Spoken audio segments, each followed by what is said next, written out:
There are places that don't feel dangerous. They feel incorrect. Like standing in a room where you weren't invited, but no one tells you to leave. Long before the area was removed from public maps, people already avoided it. Not hikers. Not tourists. Locals. They didn't give it a name. They didn't mark it. They simply didn't go there. The land sat between tree lines and open ground. An uneven stretch where forests thinned and the wind behaved strangely. Sound didn't echo properly. Footsteps didn't always match movement. People described the same sensation. It feels like the place notices you before you notice it. Early reports were dismissed as fatigue or suggestion, until patterns began forming. Survey teams complained about losing time. Not hours. Just minutes that couldn't be explained. People stopped mid-task without realizing why. Conversations ended halfway through sentences. One forestry technician wrote in a private log, "It doesn't feel empty. It feels attentive." That line never appeared in the official report. Animals refused to cross the area. Not suddenly. Gradually. Game trails curved away.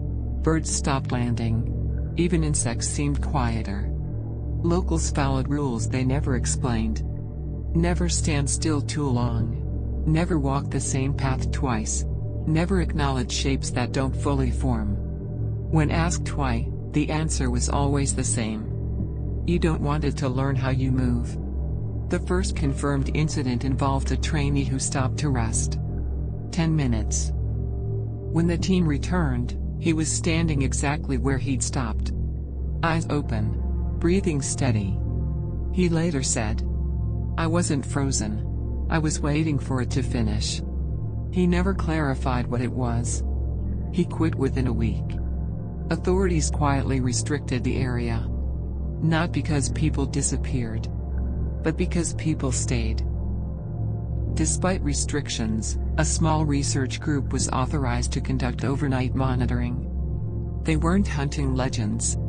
They were studying behavior. The first night passed uneventfully. The second night, one researcher noticed something unusual. Whenever someone shifted position, a sound followed. Not immediately, but politely late. Like a delayed response. Step. Pause.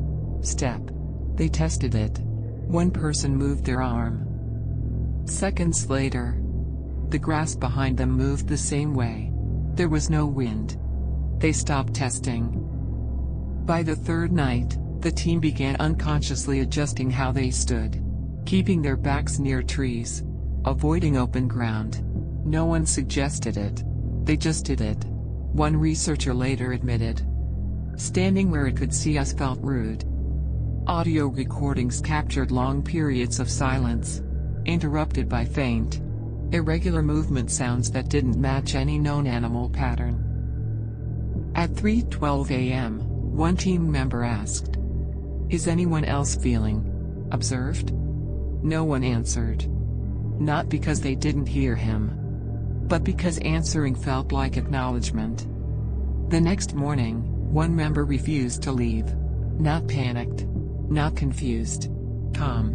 He said, "I don't think it wants us to leave yet." They forced evacuation. When reviewed later, footage showed something impossible. Whenever the group moved together, the camera drifted, not toward them, but around them, as if something was learning spacing, mapping distance. That footage was sealed. The project was terminated permanently. The land was erased from records.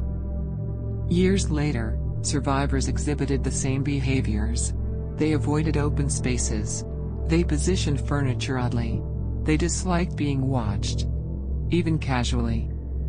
One former researcher covered his windows permanently. He explained, "It doesn't chase. It waits until you're noticeable." Another survivor stopped using mirrors. Another stopped walking outdoors altogether. None described fear. They described politeness, as if something had observed them carefully. And they didn't want to be rude. The final testimony came from a man who agreed to speak only once. His voice was steady, unemotional. "People think it followed me home. That's wrong. It didn't follow. It learned where I go when I think I'm alone." When asked what it was, he replied, "It doesn't need a shape. It only needs attention." The interview ended abruptly. No explanation was given. No further research was approved. Because understanding it required observation. And observation, it seemed, was an invitation. Some places don't want to hurt you. They want to recognize you. And once they do, they don't need to keep watching.